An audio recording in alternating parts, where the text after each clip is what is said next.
Hey, this is Rex, and you're watching the Brick Ninjas.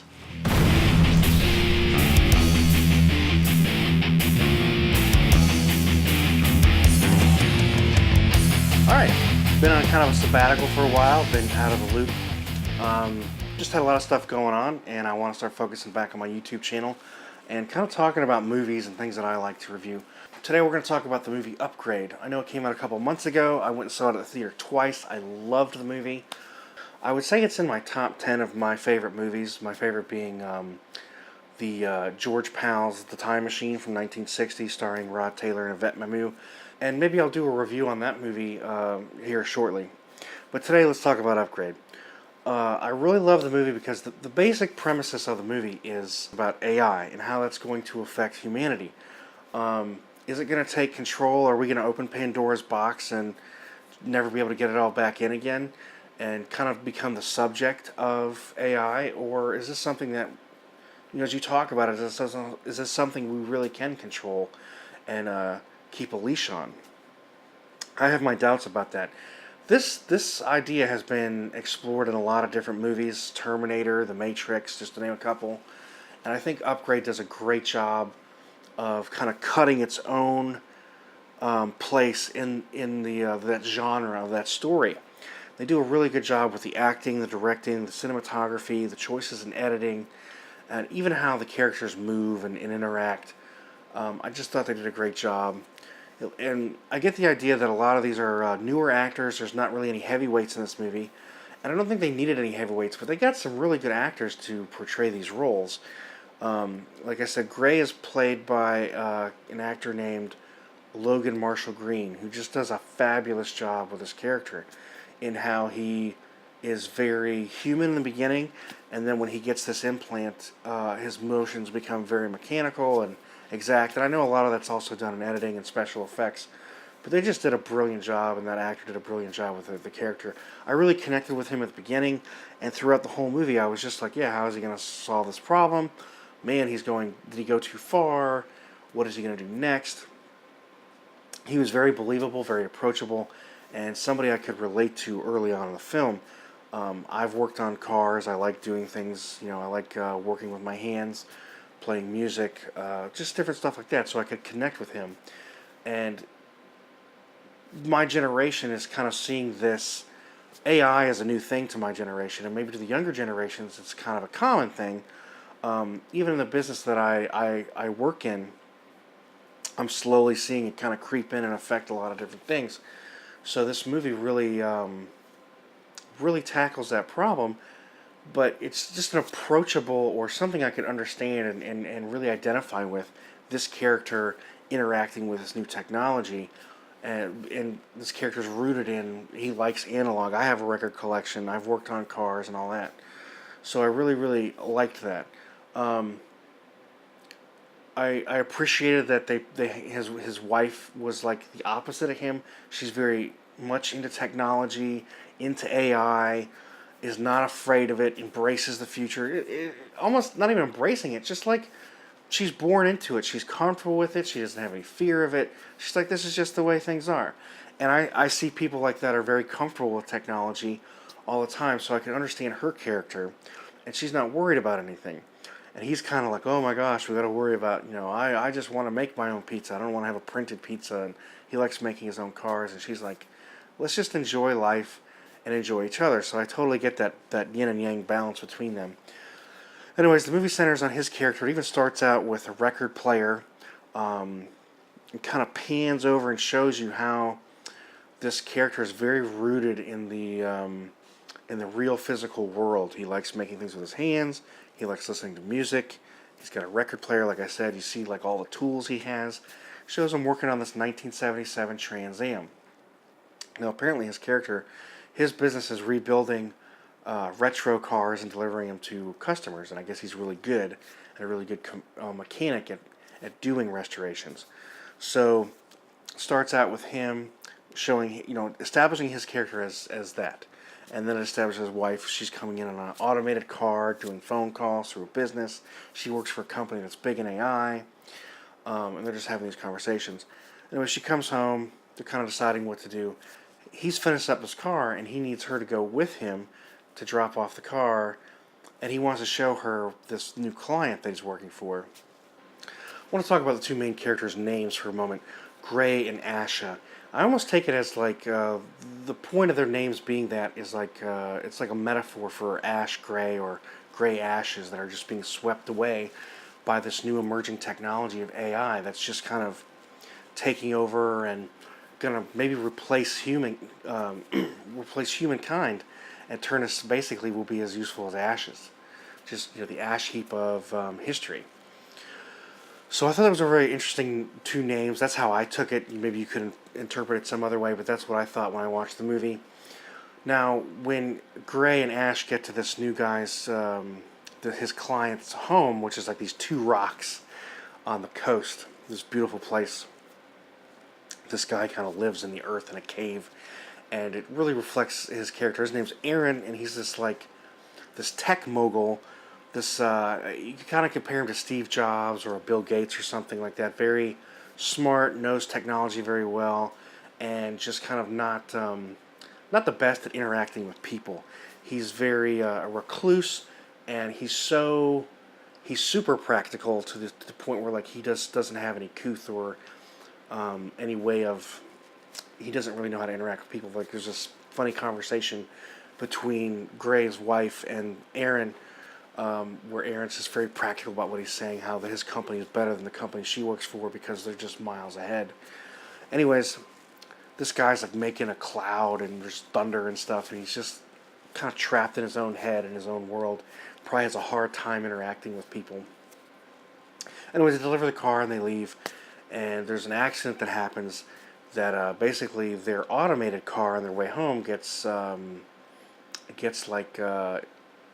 hijacked and brought into this bad area town where the car is made to cause an accident, and basically Ash is killed by a group of mercenaries that also paralyze Gray's character. And I felt like all this, the whole point of this is to really get you to root into and kind of buy into the human experience here, where Gray he's paralyzed and he watches the love of his life die slowly in front of him over, like a little period of time. She's shot in the chest and she's gasping for her last breath. He can't even move, and he's just sitting there looking at her, talking to her, trying to keep her there. And there's this cool camera move where they kind of sweep over twice. That's a whole camera technique that they use in movies where they want to kind of tilt your perspective or get you to understand and identify with the main character that everything has changed. This is the threshold. This is where everything is going to change in this story. This is the point of no return. The character can never return from this point on. And basically, Gray goes into a deep depression. They cut next to him being in a they cut to him being in a hospital on ventilators. He's in this this thing that's supposed to keep him straight so he can heal, but he's obviously paralyzed. And they kind of go through the human suffering of that part, where his mom comes in to help him, takes him home, and you can just see he's depressed.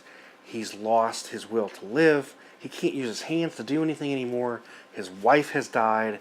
He is just basically a head with a limp body that can't do anything, and he's useless. Which is the very thing that the value of his life was being useful with his hands, and just that's how he added value to his world, and that's what brought him value. So now he's the shell of a man. His mom has to take care of him. There's still parts where he's drooling. He can't control that. He's choking because his head is tilted down too far. He can't clean himself. He can't bathe himself. He has to have computers do everything for him.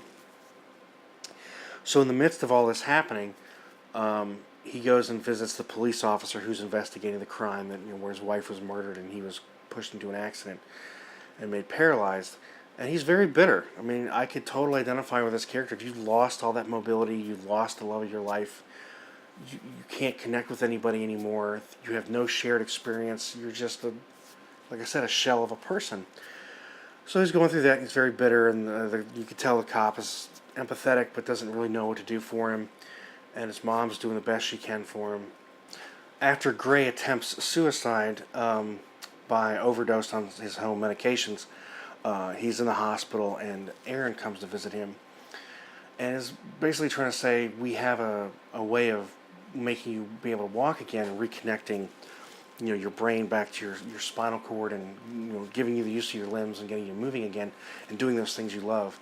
And Gray pretty much says, I'm not looking to live, I'm looking to die. There's nothing left for me to live for. My wife has been killed, and that's it. I'm done. I'm clocking out. That's a wrap, And Aaron says to him, basically, we can't bring your wife back, but we might be able to bring you back. And what would Asha want? I think it was a really good thing to say, because knowing people who have suffered great grief, who've had a hard time kind of collecting themselves and picking back up and finding a reason to live, you definitely have to think, like, would those people really want you to just waste away into nothing and die in a bog of pity? And I can understand dealing with that loss and the trauma of it, but also having to be able to pick yourself up and be like, I gotta live, I gotta carry on, the world's still turning, I gotta move forward. And that was a really good way I felt a very real way to motivate that character back into, maybe I should try this thing. Now the movie, some people thought it was about like his wanting revenge, which was some of it, but it was really just about picking himself back up and getting back into the human condition. Now, he decides to go back to Aaron's home and get this implant, this AI implant that's going to connect his. He doesn't know it's AI. All he thinks is that this chip is going to reconnect him back to his body and get him moving again. So he does it, goes back home afterwards, and part of the deal with him getting this is he has to be quiet about it. He can't tell anybody that he can walk again. He has to keep it a secret. Otherwise, Aaron can get in a lot of trouble for practicing experimental medicine. And which was, another interesting point to think about. People who are in situations who, what's it going to hurt to help them? They should be allowed to do that. But as we see, that's the opening of Pandora's box. So Gray gets the implant and goes back home, and he realizes that the chip can talk to him. That it's sentient in a sense. That it has a mind of its own. It's actually helping him. Now the chip is stirring him on to find and locate the people who killed his wife and paralyzed him. At first, when Gray gets home, I don't think that's what he's interested in. I think he's just trying to collect himself and be like, wow, I can do all this stuff. What was really cool when he first got that chip and they show him moving around and walking is they did a shot where they lock on him and they show like the world's moving and he's still. I thought that was a really cool visual thing to kind of show how different things are now and how different things are for him. Because even his movements were very precise and calculated and exact. I mean, you can watch a lot of things he does in the movie after he gets that implant. And even like when he's pouring himself a drink, like the liquid sloshing around in the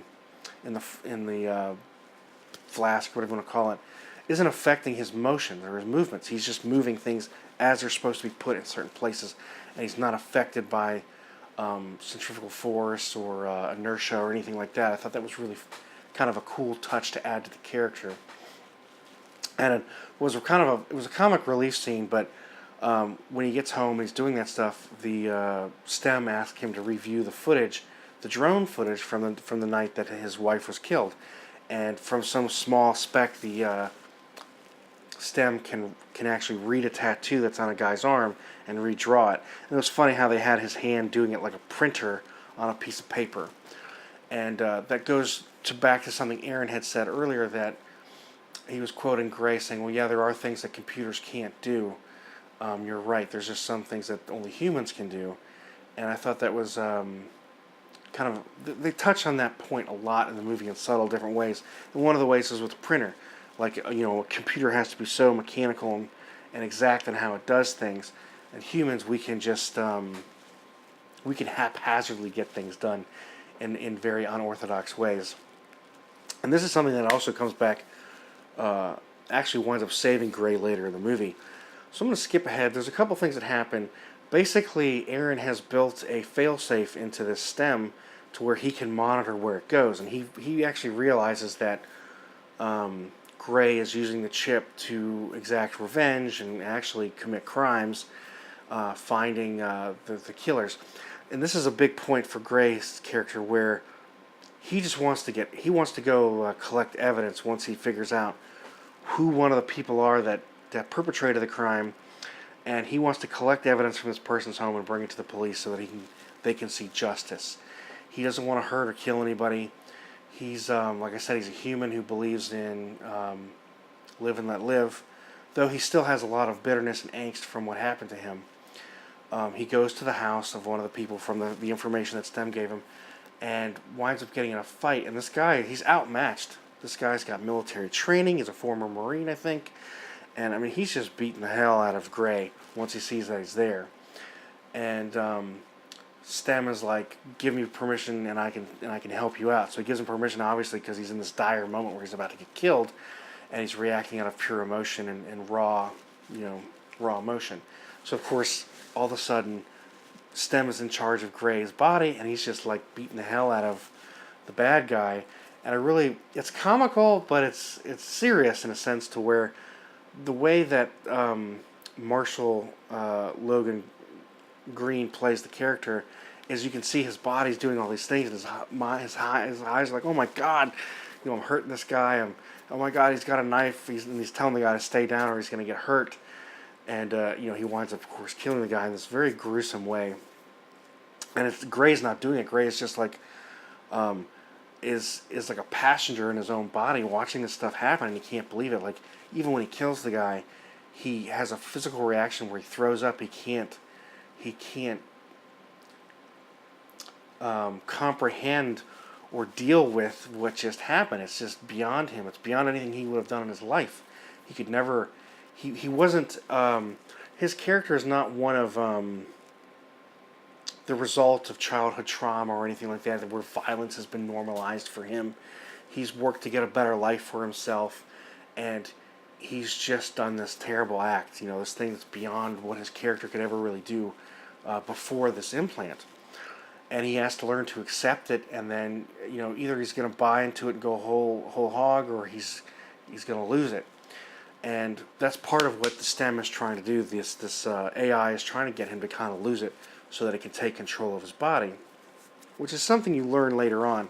Now, as I was watching the movie and I was seeing these different things happen, and Gray goes and interacts with these other people and finds them who were responsible for his wife's murder and his paralysis, I started to think, I bet you Aaron, the original guy, set this whole thing up so that he could get he could give this guy a reason to put this AI in him.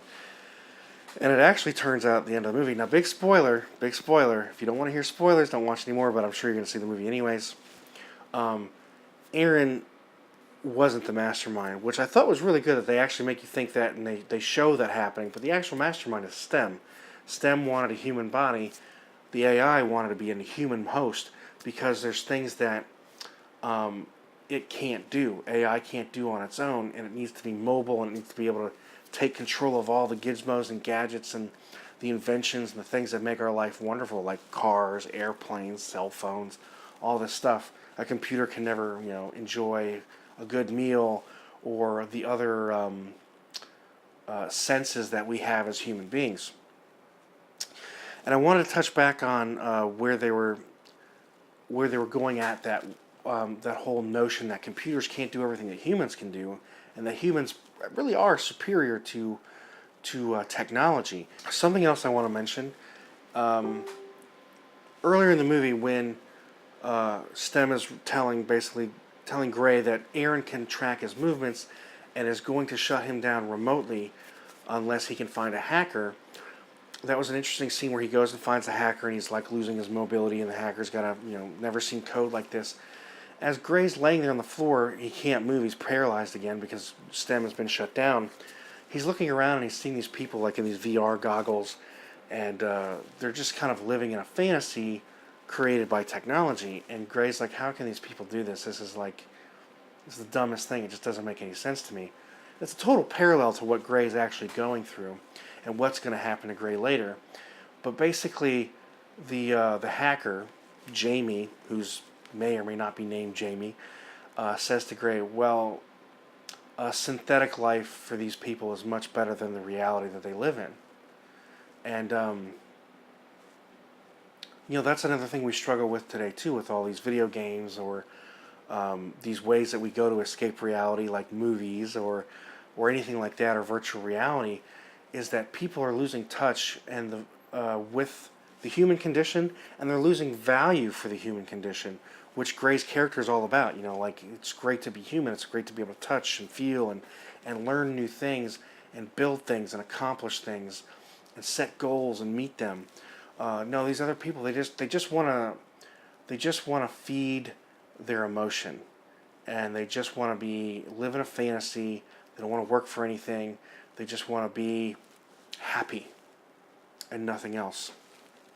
So that was a very interesting thing I want to bring up, that I thought the movie really subtly brings up and makes you think about, is enjoying and appreciating the human experience for all the good and the bad things that happen in our lives. We have to appreciate that this is a magnificent world we live in, and we get to experience a lot of different things on a daily basis and over the course of years that shape and make us into who we are. And we shouldn't shortchange that. We shouldn't take that for granted. Even, like I said, the moments that are really hard to get through when we've experienced something terrible, those are very important to our existence and what makes us human.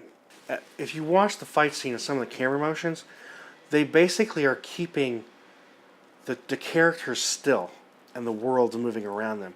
So everything that they do, everything is relative to them. They're not relative to the world anymore. They're not subject to nature. They're subject to each other. I thought that was a really interesting thing to drop in there. And it's like, it's a subconscious, message that these characters, everything's around them. They're they're doing things relative to each other, not relative to their surroundings, which I thought was fascinating. There was a fight scene where he finally gets to the main guy that had killed his wife and paralyzed him. And as he's fighting him, that guy's actually an advanced human too. He's got some upgrades in him, but he's nowhere near what Gray has.